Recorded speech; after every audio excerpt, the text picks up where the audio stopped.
ये कहानी है 4 दोस्तों की, रोहन, आदित्य, प्रिया और नेहा की। चारों ने सोचा था कि ये एक मजेदार वीकेंड ट्रिप होगी, लेकिन उन्हें नहीं पता था कि ये उनकी आखिरी ट्रिप बनने वाली है। शाम के 6 बज रहे थे जब उनकी स्कॉर्पियो एक पुरानी हवेली के सामने रुकी। राजस्थान की सुनसान सड़क पर दूर दूर तक कोई गांव नहीं, बस ये हवेली अकेली खड़ी थी। यार, ये तो बहुत सस्ता मिल गया, रोहन ने कहा। बस 500 रुपए एक के। आदित्य को कुछ अजीब लग रहा था। दरवाजे पर नींबू मिर्ची लटकी थी और उसके नीचे एक चिट चिपकी थी। अंदर आ जाओ, चाबी ताले में लगी है। बस एक बात याद रखना, रात 12 बजे के बाद अपने कमरे से बाहर मत निकलना, कोई भी नहीं। नेहा ने हंसकर कहा, अरे ये डराने के लिए लिखा होगा, चलो अंदर चलते हैं। हवेली अंदर से बड़ी थी, पुरानी लेकिन साफ सुथरी।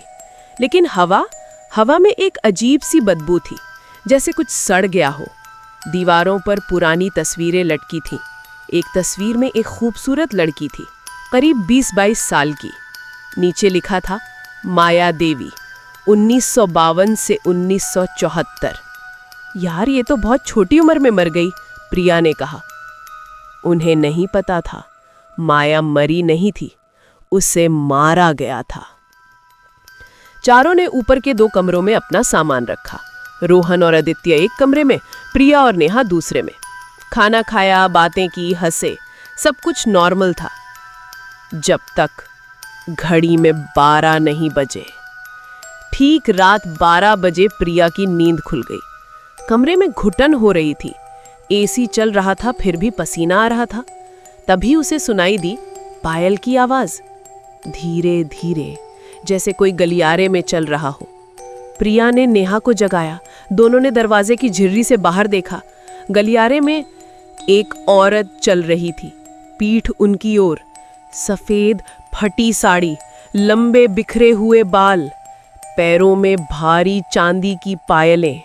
वो धीरे धीरे सीढ़ियों की ओर जा रही थी। कौन है वो? नेहा ने फुसफुसा कर पूछा। तभी वो औरत रुक गई, बिल्कुल रुक गई, और फिर धीरे धीरे उसकी गर्दन पीछे की ओर घूमी, जबकि उसका शरीर आगे था। उसका चेहरा, भगवान, उसका चेहरा जला हुआ था, पूरा जला हुआ, और वो मुस्कुरा रही थी। प्रिया और नेहा चीखीं। दूसरे कमरे में रोहन और आदित्य की नींद टूटी। लड़कियों की चीख सुनकर वे दरवाजा खोलकर बाहर निकले। गलियारे में कोई नहीं था। प्रिया, नेहा, सब ठीक है? रोहन ने चिल्लाकर पूछा। लड़कियों के कमरे का दरवाजा खुला, लेकिन अंदर कोई नहीं था। बिस्तर खाली था, खिड़की खुली थी, हवा आ रही थी। ये कहाँ गई? आदित्य घबरा गया। तभी नीचे से एक आवाज आई, बचाओ, हमें बचाओ। प्रिया और नेहा की आवाजें थीं, नीचे से आ रही थी। दोनों लड़के सीढ़ियों से नीचे भागे। नीचे मुख्य हॉल में कोई नहीं था, लेकिन एक दरवाजा जो पहले बंद था अब खुला हुआ था।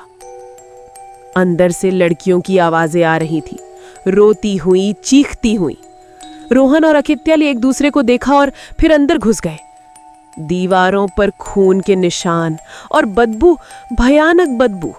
नीचे एक बड़ा कमरा था और उनके बीच में प्रिया और नेहा दीवार से बंधी हुई थी, रस्सियों से, रो रही थी। रोहन, आदित्य, हमें बचाओ, प्रिया चीखी। दोनों लड़के दौड़े, रस्सियों खोलने लगे। तभी पीछे से वो आवाज आई, तुम सबको यहीं रहना होगा। चारों ने पीछे मुड़कर देखा। वो वहां खड़ी थी, चुड़ैल, माया, लेकिन अब उसका पूरा शरीर दिख रहा था, जला हुआ, काला, हड्डियां बाहर निकली हुई, पैरों में जंजीरें थी जो घिसटती हुई आवाज कर रही थी।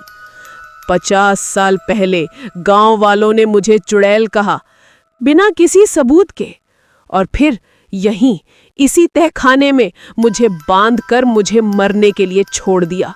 उसकी आंखों से खून के आंसू बहने लगे। मैं चीखती रही, बचाओ, बचाओ, लेकिन किसी ने नहीं बचाया। अब जो भी यहाँ आता है मैं उसे मारती हूँ, क्योंकि तुम सब एक जैसे हो। लेकिन हमने तुम्हारा कुछ नहीं किया, आदित्य चीखा। चुड़ैल हंसी। लेकिन तुम इंसान हो, यही काफी है। उसने अपना हाथ बढ़ाया और आदित्य का शरीर हवा में उठ गया। उसका दम घुटने लगा। वो चीखा, हाथ पैर मारे, लेकिन कोई फायदा नहीं।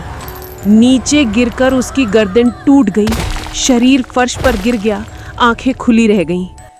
प्रिया ने चीखकर भागने की कोशिश की, लेकिन चुड़ैल उससे भी तेज थी। वो उड़ती हुई नेहा के सामने आ गई। भागोगी कहाँ? उसने नेहा का चेहरा पकड़ा और अपने नाखूनों से उसका चेहरा नोच डाला। नेहा की चीख पूरे तहखाने में गूंजी, खून बहने लगा और फिर वो भी मर गई।